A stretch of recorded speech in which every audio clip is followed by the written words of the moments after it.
Hi, everyone. Thanks for joining us here on CBS News 24/7. I'm Lindsay Reiser. We are tracking new tariff developments as well as what's next for Ukraine following President Trump's formal address to a joint session of Congress. In a historically long speech, President Trump doubled down on some of his executive orders, laid out his vision for how Congress should implement his legislative agenda, and declared, quote, America is back. We've had serious discussions with Russia and have received strong signals that they are ready for peace. We will keep you safe.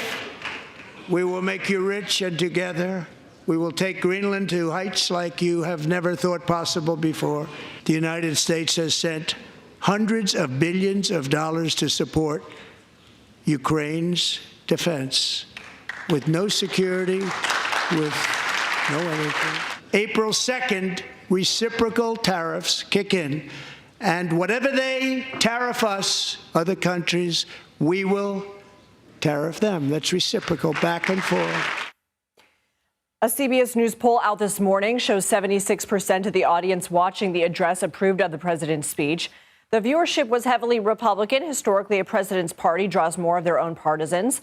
Following the address, Commerce Secretary Howard Lutnick promised some movement on tariffs, while Senator Alyssa Slotkin took aim at Elon Musk during the official Democratic response. Is there anyone in America who is comfortable with him and his gang of 20-year-olds using their own computer servers to poke through your tax returns, your health information, and your bank accounts? Will not eliminate the tariffs, but it might modify the tariffs somewhat.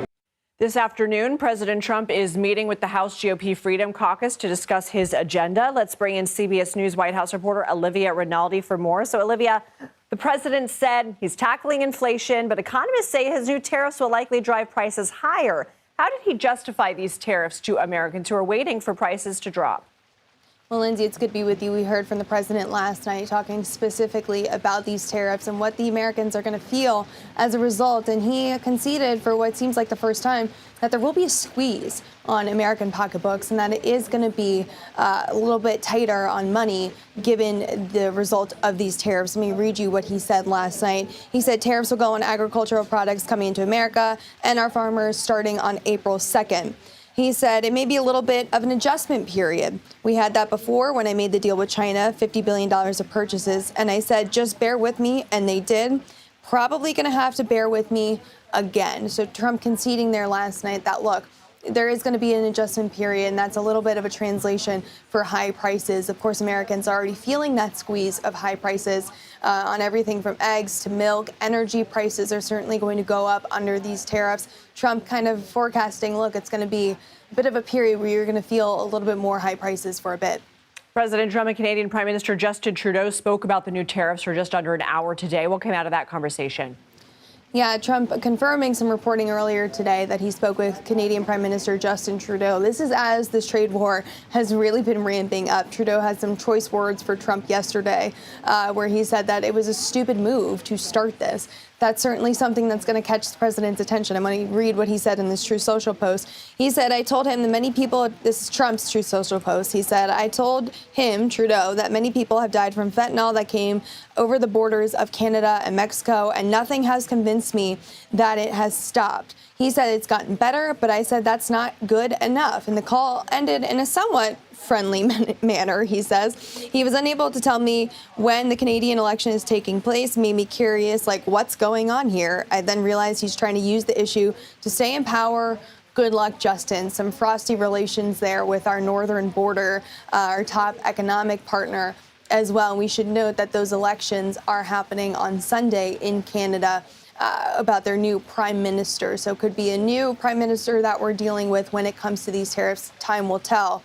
But quite notable there, Trump having this conversation with Trudeau, then putting out a readout that seemed quite frosty about the relations between these two leaders as they're both trying to seek an end to this trade war. Last night, President Trump reiterated his desire to end the war in Ukraine. Today, the Trump administration announced it is pausing intelligence sharing with Ukraine. Of course, this is on top of pausing military aid earlier in the week. Where do negotiations stand now?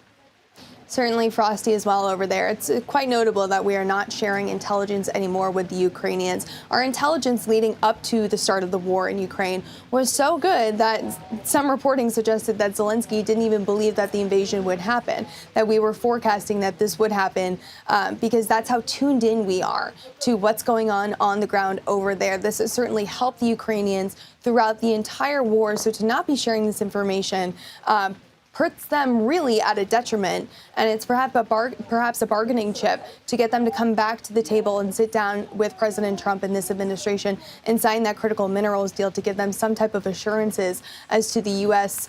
Caring about the Ukrainian sovereignty and security going forward. But we don't have a date quite yet on if that minerals deal will be signed, when it will be signed, what it will exactly look like. But we do know there are conversations still happening between the U.S., the Ukrainians, and Russia seeking an end to this war. Olivia Rinaldi, thank you.